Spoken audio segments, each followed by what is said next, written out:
pemain Indonesia lainnya yang juga diincar tim luar negeri. Tapi Rizky Ridho yang paling diminati. Ucap Bung Ropa dalam akun YouTube-nya. Yap, perihal Rizky Ridho, mungkin jika pilihannya Spanyol dan Italia, akan lebih mudah baginya untuk menimba ilmu di sana.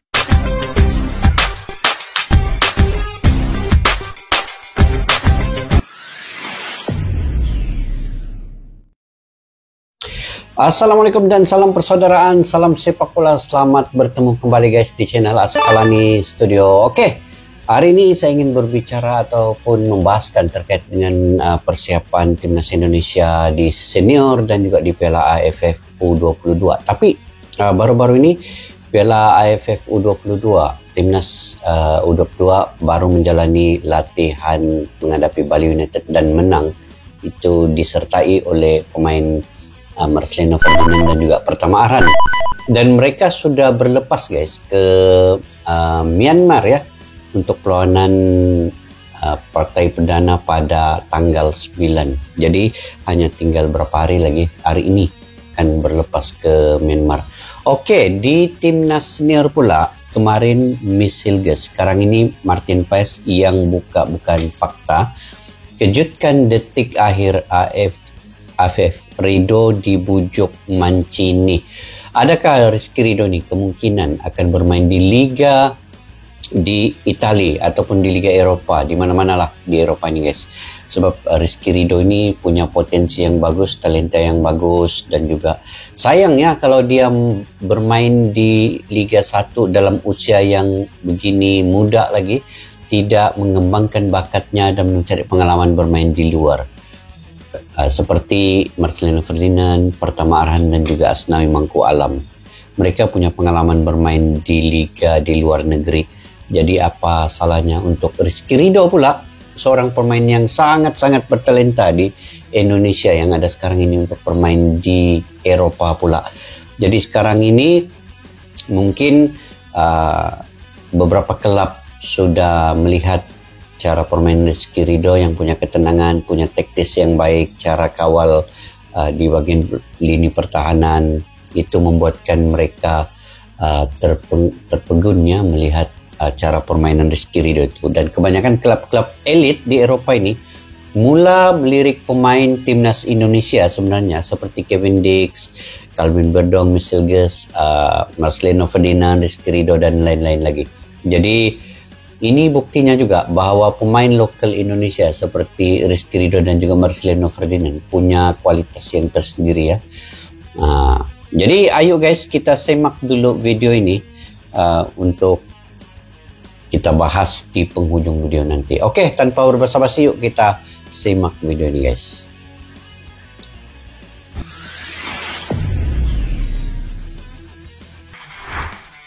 Membahas soal timnas Indonesia tentu nggak cuma soal tim secara umum, sebab masing-masing pemain juga punya cerita yang menarik untuk diulik. Yap, setelah di video kemarin kita membahas soal rahasia yang diungkapkan oleh ini guys, ini Calvin nyesel. Fakta menarik juga baru aja disampaikan oleh Calvin sudah telat miss, akhirnya jujur semua nangis. Ini yang video kemarin ya.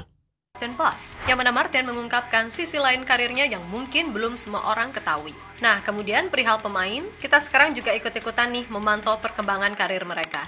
Seperti Kevin Dix yang diincar Borussia Mönchengladbach, lalu Miss Hilgers yang diketahui jadi incaran Sevilla, Bologna, dan juga PSV. Kemudian Bang Jai yang baru-baru ini muncul rumor soal ketertarikan dari Juventus. Serta Rizky Ridho, yang mana menurut Bung Ropan, sebagaimana ia konfirmasi dari Bung Ropan kalau ternyata tim yang ngincer Ridho adalah dari Serie B, serta Segunda Division atau Liga 2-nya Spanyol. Liga Spanyol guys, Liga Spanyol. Mungkin Ridho bisa belajar dari Jesus. Terlebih Roberto Mancini yang diketahui dekat dengan Pak Hamdan ataupun Erick Thohir, kemungkinan besar juga siap membantu pemain Indonesia yang ingin meniti karir di Italia. Nah, ini di Italia. Mancini pun mengakui jika pemain muda Indonesia punya potensi untuk itu. Dan soal Piala AFF, kayaknya bakal ada kejutan menarik nih di detik-detik akhir sebelum kick-off apalagi mulai. kejutan di Piala AFF itu berkaitan dengan Justin Hubner, Ivar Jenner, dan Rafael Strijk. Serta ada kemungkinan Koshin akan mencoret 7 pemain. Kejutan lagi guys, kalau tiga-tiga itu dapat bermain, Justin Hubner, Rafael Strijk, dan juga Ivar Jenner ya. Ini menguatkan lagi timnas U22 untuk Indonesia ini. Makin seru ini guys. Harus diakui, kalau pesona timnas Indonesia memang sedang naik. Gak cuma dari tim secara umum, tapi para pemainnya, khususnya mereka yang di luar negeri, juga sedikit banyak mulai dipantau. Bayangin, dulu siapa sih yang mau nonton Liga Belanda atau Venezia hingga FC Copenhagen? Tapi berkat pemain-pemain yang ada sekarang, minat itu menjadi besar. Betul. Dan itu juga membuat untung pihak klub atau liga. Makin Dan minat. semua tahu fanatisme supporter Indonesia kayak apa. Jadi ya udah, kalau bisa mencuri hati fans timnas, untung marintung ya kan? Untungnya, untung.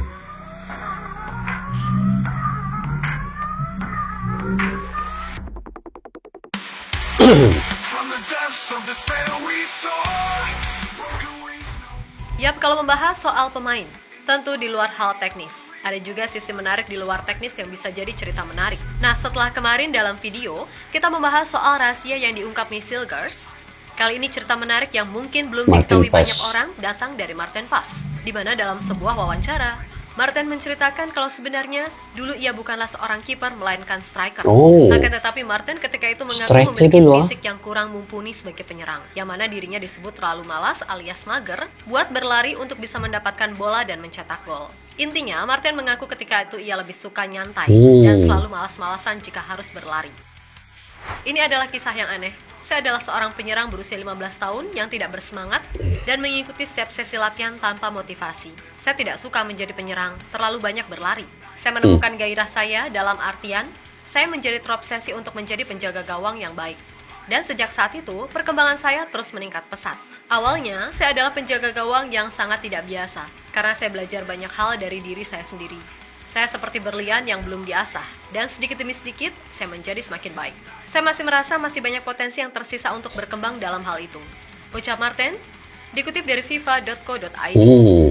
Tapi selalunya kalau pemain sepak bola nih kan, di mana posisi pun dia main, dia pasti bisa main di penjaga gawang. Selalunya striker-striker nih, kalau dia sudah tidak bermain lagi di striker, dia pasti akan bermain di penjaga gawang. Itu memang styles pemain sepak bola. Macam Martin Paes lah. Dulu striker, tapi itu zaman umur 15 tahun, 16 tahun, 17 tahun kan. Bila sudah dewasa, mungkin kesesuaiannya di penjaga gawang, maka dia main penjaga gawang. Tapi Martin Paes ini memang seorang penjaga gawang yang begitu teliti, begitu cekap sekali menjaga gawangnya. Oke.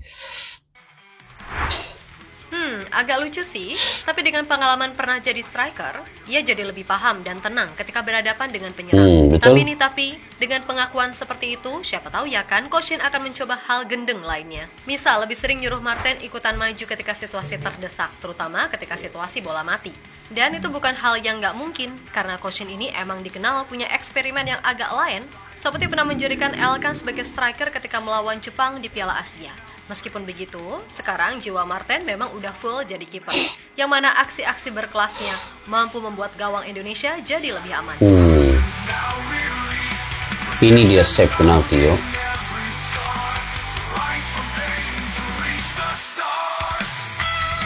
Satu guys, saya punya kerisauan pasal ini Martin Paes nih kan. Kalau dia dibagi bola, dia lambat untuk clearance bola itu. Sampai penyerang lawan kadang-kadang dekat sudah dengan dia, baru dia buat clearance. Itu bahaya juga. Oke. Itu yang banyak kadang-kadang penjaga gawang ini dia blunder di situ.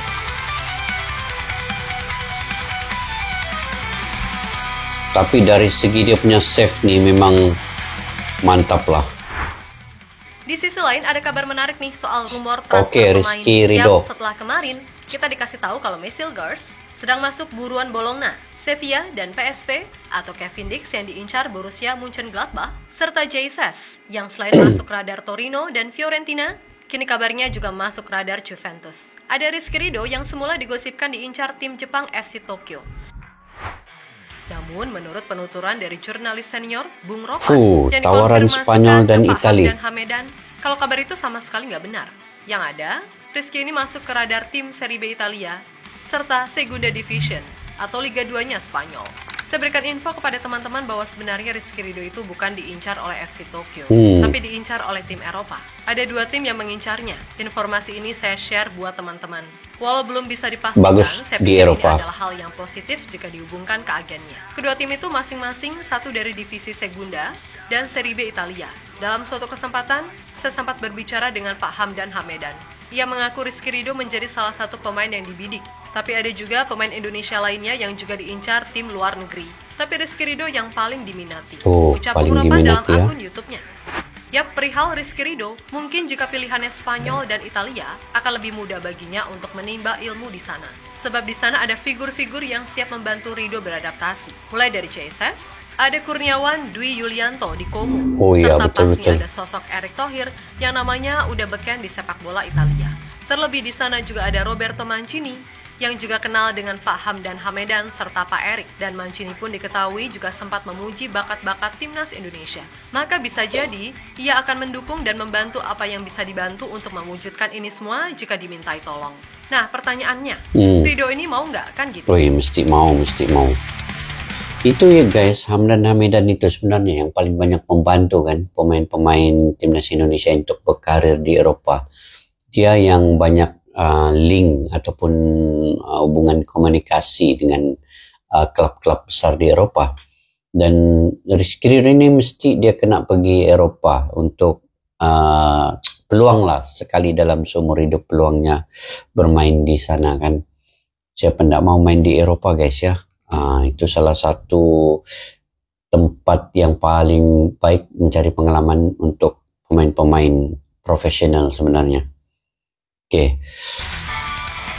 Sementara itu kabar soal persiapan timnas Indonesia di Piala AFF, kayaknya nih bakal ada kejutan di detik-detik akhir masa persiapan. Ada beberapa pemain yang masih diragukan, Pak Erick diketahui akhirnya turun tangan. Yang mana beliau kabarnya langsung melakukan lobby ke Brisbane Roar yang merupakan klub dari Rafael Struijk. Dan menurut kabar terbaru, lobby dari Pak Ketum akhirnya membuahkan hasil.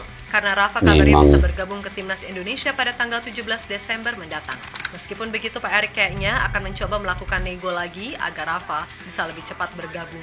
Karena Coach Shin mengatakan, jika Rafa bisa gabung, paling lambat pas lawan Filipina. Maka untuk selanjutnya di Piala AFF, Coach Shin akan fokus mengandalkan nama-nama yang udah ada. Dan hal ini diungkapkan langsung oleh Pak Sumarji selaku manajer dari Timnas Indonesia. Rafael update terbaru dari klub itu akan melepas tanggal 17 Desember. Tapi Coach Shin minta supaya ada pembicaraan lagi untuk maju lebih cepat. Akan kita upayakan. Kita akan coba usahakan dan nanti saya lapor ke Pak Ketum. Nanti biar Pak Ketum bicarakan klubnya. Kata Sumarji dikutip dari Bola Sport. Yap, selain Rafa, ada juga Ivar Jenner dan Justin Hubner yang situasinya masih 50-50. Dan Pak Sumarji mengatakan kalau PSSI akan melakukan lobby final untuk memastikan mereka diizinkan atau tidak. Ivar dan Justin belum ada kabar lagi dari klubnya. Kami tetap mengusahakan agar keduanya bisa bergabung, kata Pak Sumarji dikutip dari inews.com. Nah, secara umum, kemungkinan untuk pendaftaran final, Coach Shin akan mencoret setidaknya 7 nama. Karena beliau berencana hanya akan membawa 26 pemain, yang mana Ivar dan Justin masuk ke dalam kategori pemain yang terancam dicoret. Sedangkan Rafa, ya tadi, tinggal menunggu negosiasi finalnya hasilnya seperti apa. Intinya, sampai detik akhir masa persiapan, kemungkinan masih akan ada beberapa kejutan yang terjadi. Sampai tanggal 7 pendaftaran pemain guys ya. Masih ada masa lagi 2 hari untuk Sinteyong. Yap, terlepas dari apapun, khususnya untuk persiapan AFF, kami tetap pada pendirian kami. Untuk sebaiknya PSSI nggak usah memaksakan terlalu jauh perihal lobby pemain yang main di luar negeri. Contoh Ivar dan Justin, kalau klub udah bilang nggak boleh, ya udah nggak usah dipaksain. Nah, kalau nawarinnya ke pemain, ya mereka mau-mau aja. Wong siapa sih yang nggak bangga bisa membela merah putih, kan gitu? Betul. Karena biar gimana pun, karir mereka di klub bisa terganggu kalau sering banget tampil di ajang non-FIFA. Tapi ya udah, mungkin PSSI punya tujuan tersendiri, kan gitu. Dan buat Rizky Ridho, yuk mantep buat award, karena ya emang kualitasmu selalu bagus gitu loh buat Liga 1. Mau itu Serie B atau Segunda Division nggak masalah. Yang penting kamu bisa belajar banyak baik dari sisi sepak bola ataupun kehidupan. So pokoknya semangat buat semuanya. Kita Garuda. Oke guys, banyak yang dibahaskan dalam video kali ini. Yang utamanya adalah Rizky Ridho akan diincar oleh klub-klub dari Italia, dari Spanyol ataupun di Eropa. Dan ini peluang sebenarnya untuk pemain muda seperti Rizky Ridho berkarir di luar negeri, menimba pengalaman, dan juga bukan saja dari, betul yang tadi Emin katakan, bukan saja dari segi sepak bola, tetapi dari segi hubungan komunikasi, kehidupannya, mungkin ada pengalaman-pengalaman baru. Dan itu memang sebenarnya di Eropa ini sistem sepak bolanya pasti akan berlainan dengan di ASEAN, di Asia lah terutamanya. Karena di Eropa itu hampir ke semua negara-negara yang lolos ke Piala Dunia itu berada di situ, dan punya pemain yang mahal, pemain yang hebat, dan selalu bermain di Piala Dunia. Jadi satu pengalaman yang baik bila sudah dapat bermain dengan pemain-pemain itu. Apabila balik ke ASEAN, balik ke Indonesia nanti, Rizky Ridho pasti punya semangat baru, motivasi baru, dan menjadi penyemangat kepada pemain-pemain lokal ataupun pemain-pemain yang lain yang dalam timnas Indonesia itu. Dan itu terkait dengan Rizky Ridho, berkaitan dengan U22 pula. Mungkinkah Ivar Jenner, Rafael Strik, Justin Nubne akan dapat membantu U22 ini? Yang pentingnya Bapak Erick Thohir kalau sudah melobi pasti akan dapat, dan kalau tidak pun tidak masalah untuk pemain, karena pemain itu bermain di klub. Klub bisa menggunakan pemain itu untuk jam minitnya bermain lebih lama. Dan kalaupun main di timnas Indonesia itu, siapa tidak mau bermain dengan merah putih, tetapi cumannya yang ASEAN Cup ini tidak masuk dalam agenda FIFA, maka itu akan merencatkan pemain itu dari segi bermain lebih lama dengan klubnya, itu sejak masalahnya. Tapi dari segi kedua-duanya sebenarnya pemain itu juga dapat meningkatkan stamina, meningkatkan dia punya kebugaran, dan juga cara pemain taktikalnya. Karena berada di klub dan juga di timnas Indonesia itu dua keadaan yang berbeda dan dua pelatih yang berbeda. Jadi pemain itu akan dapat banyak ilmu-ilmu dari kedua-dua pelatih sebenarnya, daripada Sinteyong dan juga daripada klub yang mereka ikuti itu. Jadi itu ada positifnya untuk pemain, tetapi ada juga dia punya negatif, ada pro dan kontranya. Dari segi pro-nya itu pemain itu akan banyak pengalaman, banyak ilmunya. Dari segi kontranya pula, pemain itu mungkin akan kurang bermain di klub, dia akan lebih bermain di timnas, tetapi sayangnya tidak masuk dalam agenda FIFA, itu saja. Oke guys, mungkin ada juga pandangan pendapat kalian ya. Satu lagi tadi terkait dengan pemain-pemain lain seperti Kevin Dix, Michel Ejas, mereka sekarang ini jadi tumpuan klub-klub di Eropa juga.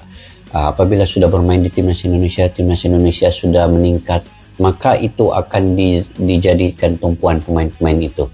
Ramai klub-klub di Eropa menginginkan pemain itu. Apatah lagi Indonesia ini dipimpin oleh Bapak Erick Thohir yang punya pengalaman dan berpengaruh di klub-klub Eropa, klub-klub yang besar seperti Inter Milan dan klub-klub lain juga di Spanyol. Mungkin pemain-pemain itu sudah pasti mudah untuk ke klub yang besar-besar seperti Inter Milan. Jadi ini peluang sebenarnya bagi pemain-pemain ini, yang walaupun sebelum ini mereka tidak dikenali, tapi main dengan timnas Indonesia, adanya Bapak Erick Thohir di situ, mereka jadi dikenali dan juga nilai pasar mereka menjadi tinggi. Itu dia punya positif lah, mana-mana pemain yang bergabung dengan timnas Indonesia ini guys. Oke, sampai di situ sejak video pada kali ini. Mungkin kalian punya pandangan pendapat sendiri guys. Kalian boleh komentar di ruang kolom di bawah. Pada yang baru mampir ke channel ini, jangan lupa untuk dukung, subscribe, like, share, dan komen juga tanda kalian mendukung channel ini, dan juga jika kalian suka dengan saya punya reaksi. Sampai jumpa lagi. Assalamualaikum warahmatullahi wabarakatuh. Bye-bye. Askalani Studio untuk kita channel yang bereaksi tentang apapun yang ada di Indonesia, channel YouTube dari Malaysia di Askalani Studio. Jika mau tahu tentang Indonesia, ayo like and subscribe channel kami Askalani Studio. Askalani Studio.